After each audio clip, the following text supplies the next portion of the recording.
ሮናልዲኒዮ ሊዮኔል ሜሲ ኔይማር ወይም ሌላ የቀድሞ የባርሴሎና ዝነኛ ተጫዋቾች ልትጠሩ ትችላላችሁ እነሱ የራሳቸውን ታሪክ ሰርተዋል ግን የነሱ ታሪክ ለራሳቸው እንጂ ለእኔ ሊሆነኝ አይችልም የኔን ታሪክ የምሰራው እኔው ራሴ ነኝ ደግሞም በሚገባ አድርገዋለሁ ይህን ያለው የ17 ዓመቱ ስፔናዊ የባርሴሎና የክንፍ መስመር ተጫዋች ላሚን ያማል ነው ይህ እግር ኳሰኛ በዘንድሮ የውድድር ዓመት 2024-25 ከባርሴሎና ጋር የላሊጋ የንጉስ ዋንጫና ሱፐር ካፕ እንዲሁም ለሀገሩ የአውሮፓ ዋንጫን ማንሳት ችሏል በአመቱ 40 የጎል ተሳትፏለው ለባርሴሎና ብዙ የጎል እድሎችን የፈጠረውና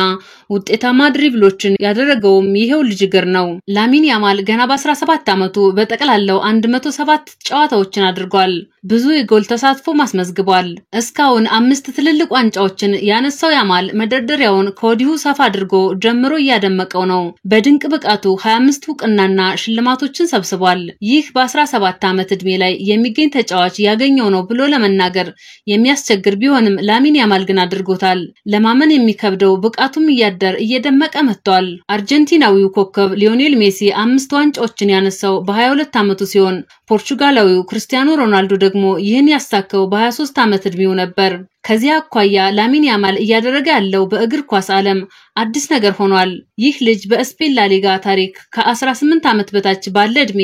2 ዋንጫዎችን ማንሳት የቻለ የመጀመሪያው እግር ኳሰኛም ነው ላሚን ያማል ለባርሴሎና ደጋፊዎች ባስተላለፈው መልእክት አሁን ያያችሁት ያላችሁት እንደመጀመሪያ ይቆጠር ብሏል በቀጣይ ብዙ ዋንጫዎችን ማሸነፍ የማይቻል ነገር አለመሆኑን እናሳያለን የሚል እምነት በውስጤ ይዣለው ሲል ማክሏል ባርሴሎና ለ28ኛ ጊዜ የላሊጋውን ዋንጫ ማንሳቱን ባረጋገጠበት ጨዋታም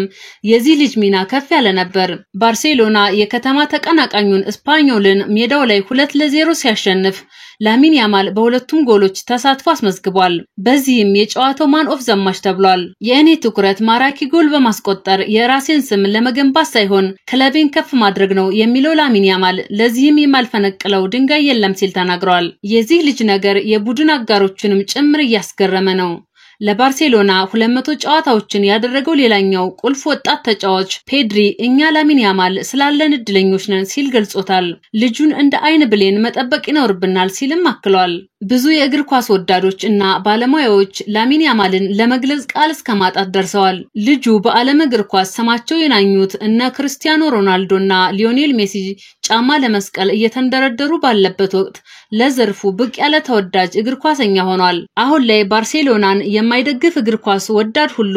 ላሚን ያማልን ለማየት ብቻ ወደ ሜዳ ገብቶ አለያም በቴሌቪዥን መስኮት ቢመለከት ቀልቡን ገዝቶ ይመለሳል ቢባል ማጋነን ላይሆን ይችላል ላሚን ያማል ኳስን እንደ ቀለም ተጠቅሞ ሜዳውን እንደ ሸራ በማሰብ የስዕል ጥበብን የሚያሳይ የሚመስል ድንቅ ልጅ ነው ዙሪያውን በተቃራኒ ተጫዋቾች ቢከበብ እንኳን የሚሾልክበት መንገድ ለእሱ ብቻ የሚታይ ቦታ ያለ ይመስላል በዚህም አንዳንዶቹ ሜዳው ውስጥ ለመያዝ የሚያስቸግር ሙልጭልጭ ነው ይሉታል ወደ መረብ የሚልኳቸው ኳሶችም ውበት የደረቡ ናቸው በርካታ ከዋክብቶች ላሚን ያማልን ሲያደንቁት ይሰማል እንግሊዛዊው የቼልሲ ድንቅ ወጣት እግር ኳሰኛ ኮል ፓልመርም ላሚን ያማልን ኳስ ሲይዝ እብድ እንጂ ጤነኛ የማይመስል ብሎታል ያማል የዓለም ቁጥር 1 ተጫዋች ነው ሲልም ገልጾታል የአርሰናል ኮከብ ቡካዮ ሳካም ላሚን ያማልን ለማመን የሚከብድ ኖርማል ሰው ነው ብሎ ለማመንም የሚከብድ ልጅ ነው በሚል ገልጾት እንደነበር ይታወሳል ዋንጫዎችን ሁሉ በየአይነቱ ጠራርገውና ደጋግሞ ያነሱት አሰልጣኝ ፔፕ ጋርዲዮላ በበኩላቸው ባርሴሎና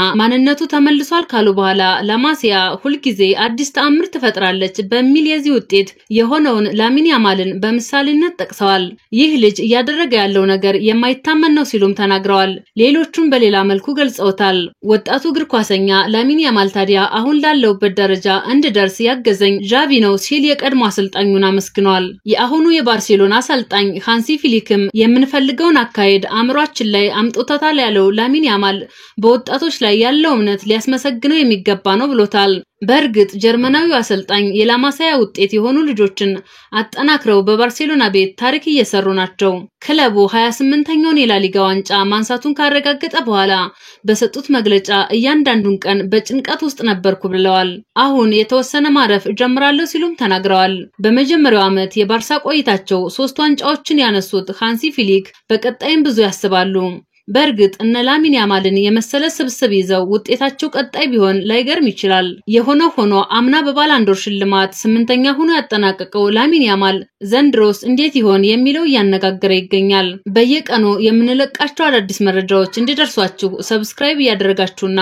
የደወል ምልክቱ ላይ ኦል የሚለውን በመጫን አብራችሁን ሁኑ።